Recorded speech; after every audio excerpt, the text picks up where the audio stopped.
qytetarët duhet të bashkohen protestës nesër për interesin e tyre personal. Çdo qytetar të shohë burr apo gruaja, të shohin partnerin e tyre në sy, të shohin fëmijën apo vajzën e tyre në sy, të shohin prindin, nënën apo babain në sy, të shohin motrën apo vllajën në sy. Dhe t'i bëjnë një pyetje njëri tjetrit. Jemi më mirë apo më keq se disa vite më parë?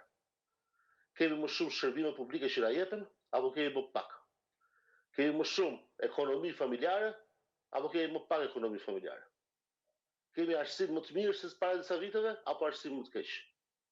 Kemi shëndetësi më të mirë para disa viteve apo shëndetësi më të keqe? A trajtohemi ne më tepër respekt nga strukturat shtetërore më mirë se para disa viteve apo më keq? Apo videt hapur në dritën e diellit, jo më miliona lek, një fenomen 30 vjeçar.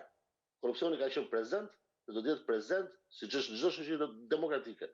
Por të vjedhësh në dritën e diellit, duke bërë kaq qillik deri në 100%, siç ka ndodhur të vitet e fundit në Shqipëri, është diçka e paimagjinueshme dhe pabesueshme. Këto janë pyetje që njerëzit ja bëjnë qytetarët, ja bëjnë njëri tjetrit, mos dalin nëse për Partitë Demokratike apo relatet, dalin për veten e tyre.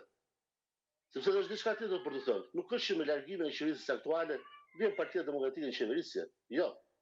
Në qeverisje do vinë me vot.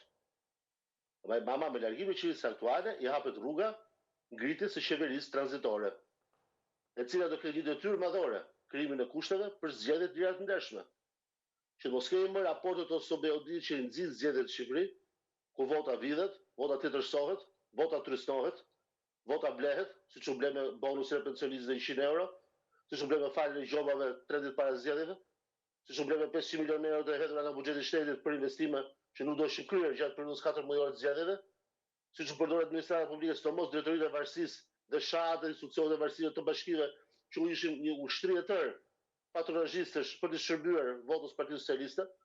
Këto gjëra na sigurojnë që mos ndodhin më në qeverisë tranzitore. Dhe të shkojmë përballë qytetarëve shqiptar me dy modele. Në modeli i qeverisë aktuale që i dim se çfarë ka bërë në 13 vite, dhe modeli që propozohet nga opozita e bashkuar, një model i cili në historikun e saj ka zhvillimin si kryefjalë, ka punësimin si kryefjalë, ka familjen si kryefjalë, ka biznesin e zhvilluar si fort si kryefjalë dhe ka mirëqenien dhe respektin ndaj qytetarëve si kryefjalë. Nëse këto gjenden te modeli tjetër, ne kemi parë se çfarë ka ndodhur.